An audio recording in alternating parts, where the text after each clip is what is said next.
Alright, welcome back to another D&D movie time.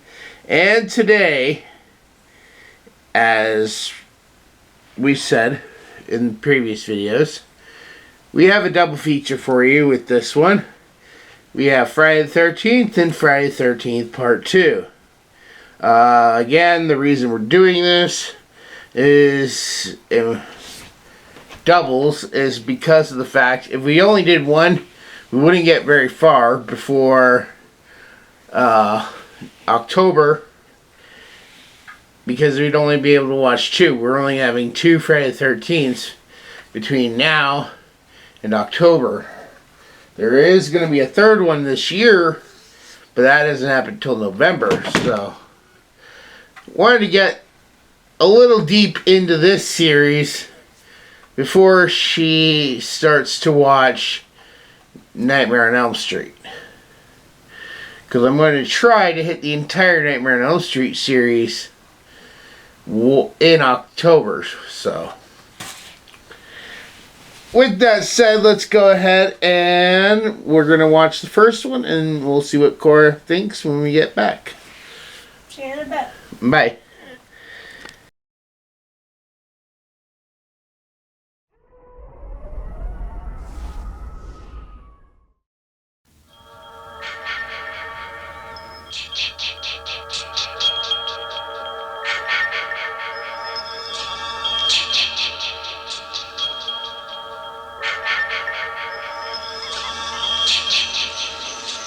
Hello? Who's that?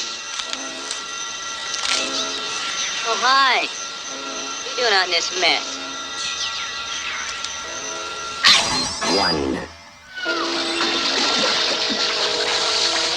2,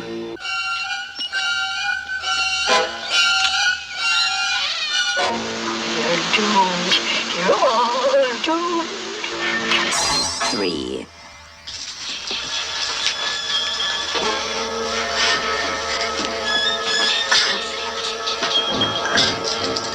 We weren't doing anything. We were just messing up. 4,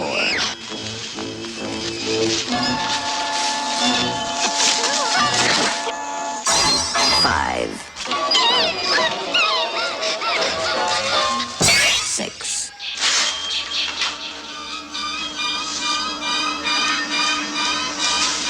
Must be my imagination.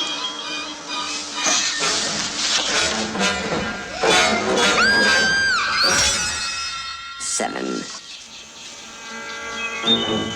Can I help you?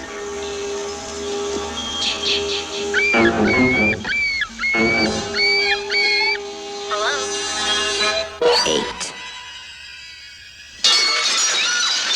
9,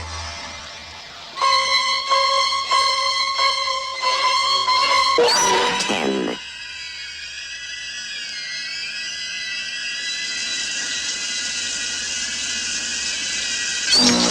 11,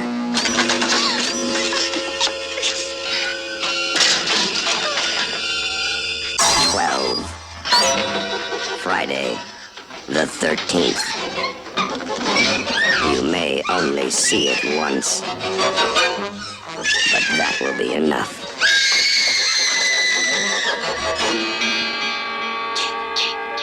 Friday the 13th.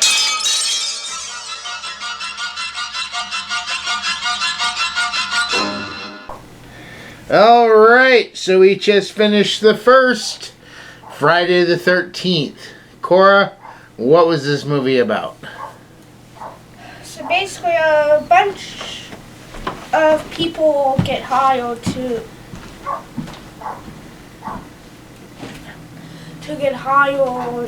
be counselors at this camp, and then basically, one by one, they all end up dying.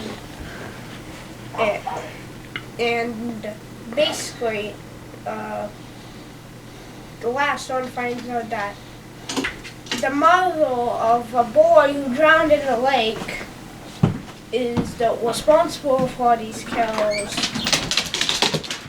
And she almost dies, but she kills the mother, and yeah, it's basically about it. Alright. Well, first, I had already told you during the movie that Betsy Palmer only took this role because she needed a new car. And that's sort of like a famous story in the horror community. Really? Yeah.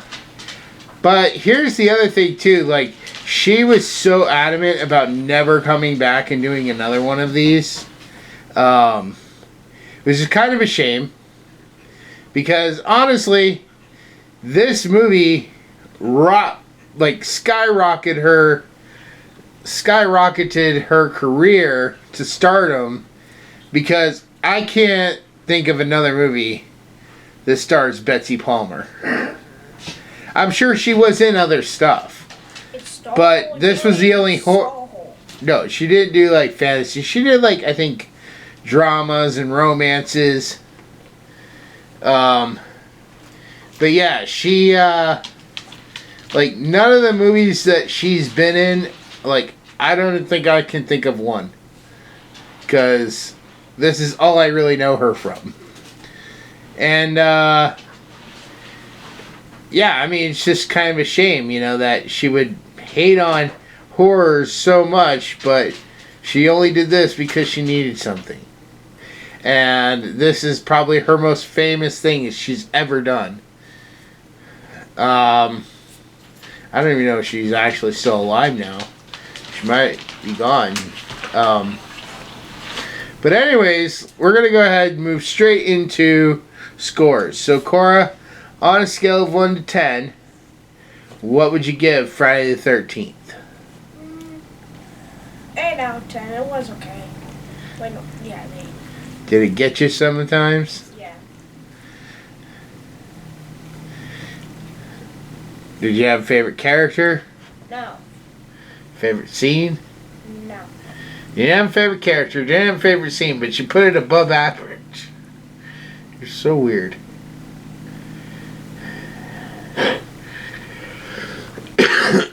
You kept saying previously when we talked about this that Jason was the killer. How could you forget the line from Scream 1? That basically spoiled this movie for you. What did you think about only seeing the killer through the killer's POV? It was good. It was suspenseful. But honestly, though, it kind of takes away from any background stuff. Like I pointed out during the movie, the way certain scenes were shot. You know, like you can't have. They didn't show anybody in the background, which would become a huge thing later on. Not just in this franchise, but in all horror movies. But we only ever saw the killer through the killer POV.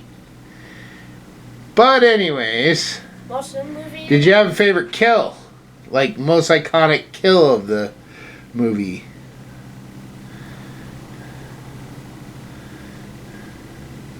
Not that I can name.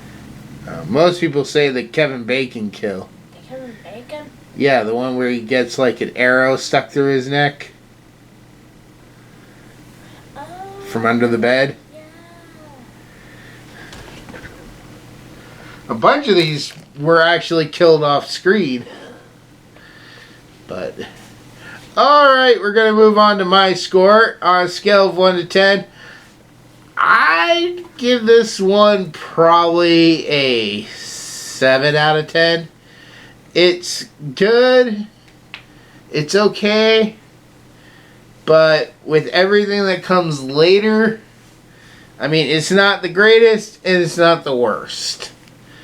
Honestly, Friday the 13th is not one of my bigger franchises.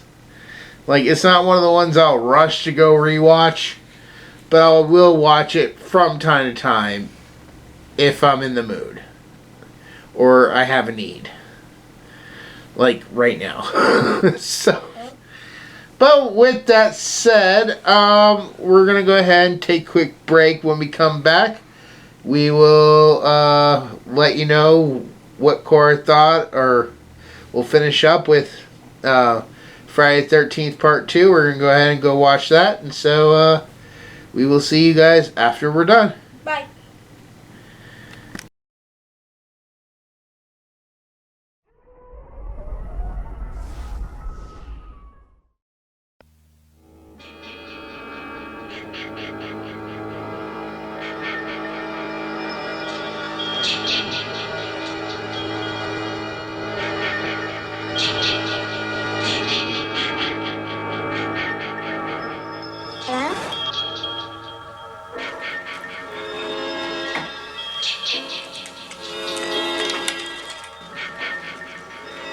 On a June night in 1980, Friday the 13th, 12 of her friends were murdered. Why should Friday the 13th, 1981 be any different? Friday the 13th, Part 2. The body count continues. 14. All doomed. You're all doomed. 15. 16. 17.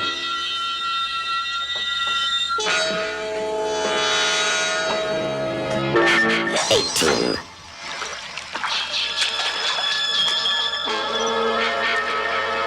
19.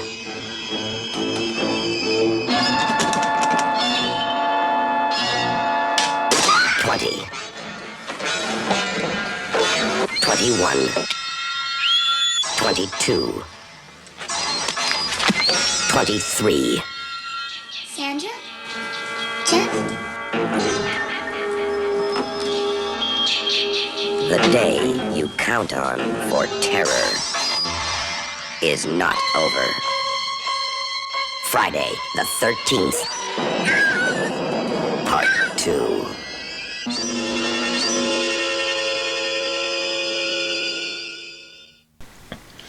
Alright, so we just finished Friday the 13th Part 2. Cora, what was this Friday the 13th about?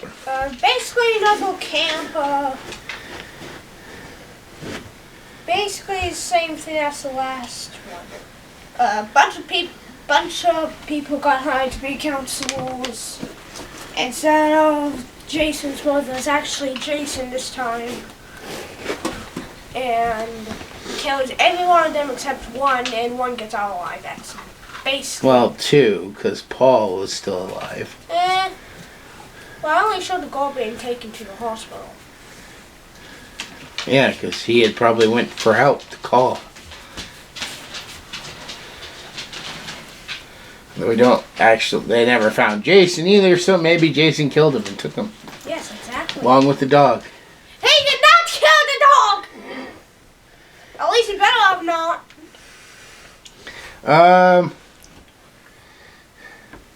But alright, well then moving on to scores then. Cora, on a scale of 1 to 10, what would you give this Friday the 13th?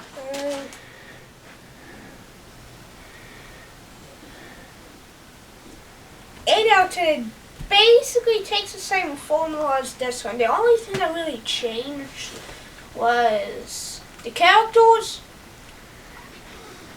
and where it takes place. But that doesn't really change much either, because it's still a camp. Oh, also the killer. Yeah, that's what I said, characters. As in every character, as in the victims, the main one, the killer. Okay. Everyone. Did you have a favorite scene? No. Favorite kill?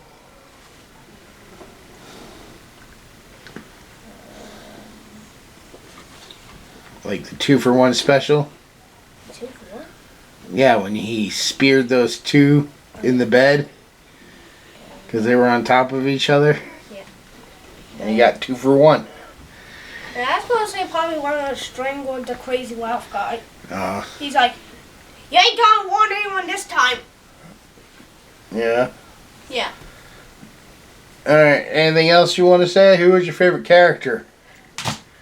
We kind of barely even didn't even really get to know him. Well, you got to meet the main girl. Did you like when she put on the mom's sweater so she could pretend to be her? Yeah. And started confusing Jason? Mhm. What'd you think of Jason? I'm more familiar with him with the hockey match, not the bat. Yeah. Alright, well then moving on to my score. Much in the same vein as Cora, I'm also going to give this Friday the 13th probably a 7 out of 10 still. I mean, it's pretty on average, like it's pretty equal to the first movie. I do like the fact that they go back to back, even though this series was supposed to be like an anthology series where it was going to be a different story every time. Really? Yep. But people were so taken by the Jason and Camp Crystal Lake aspect that they were like, we want more of that. And so they said, okay, well, we'll give you more of that. And then every time they have ever tried to change up, people are like, no, you're dumb. Go back to the original. Give us Jason. Give us this. And they're like, okay. I feel like just to really avoid that, the more focus on the characterization of the actual place, Camp Crystal Lake. So just get Jason and make sure you have him as the killer in the story. Now, I will go on to say that if we do a double feature for next Friday the 13th, I don't know if we'll be doing the movies in chronological order exactly. For those who are fans of the Friday the 13th series, you know what I mean by it. We're pretty much just going to stick with Jason. Pure Jason. Now, And there's actually different kills. maybe. I don't know. Just tell me. You'll find out one day. We'll eventually watch all of them. I think the last one we'll probably watch will be Jason X. Better known as Jason Goes to Space. Wait, huh? Yeah, so You're kidding, what?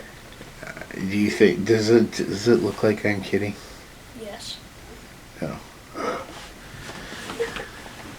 Alright, with that said, we will see you tomorrow on Valentine's Day with a review. See you in a bit. Bye.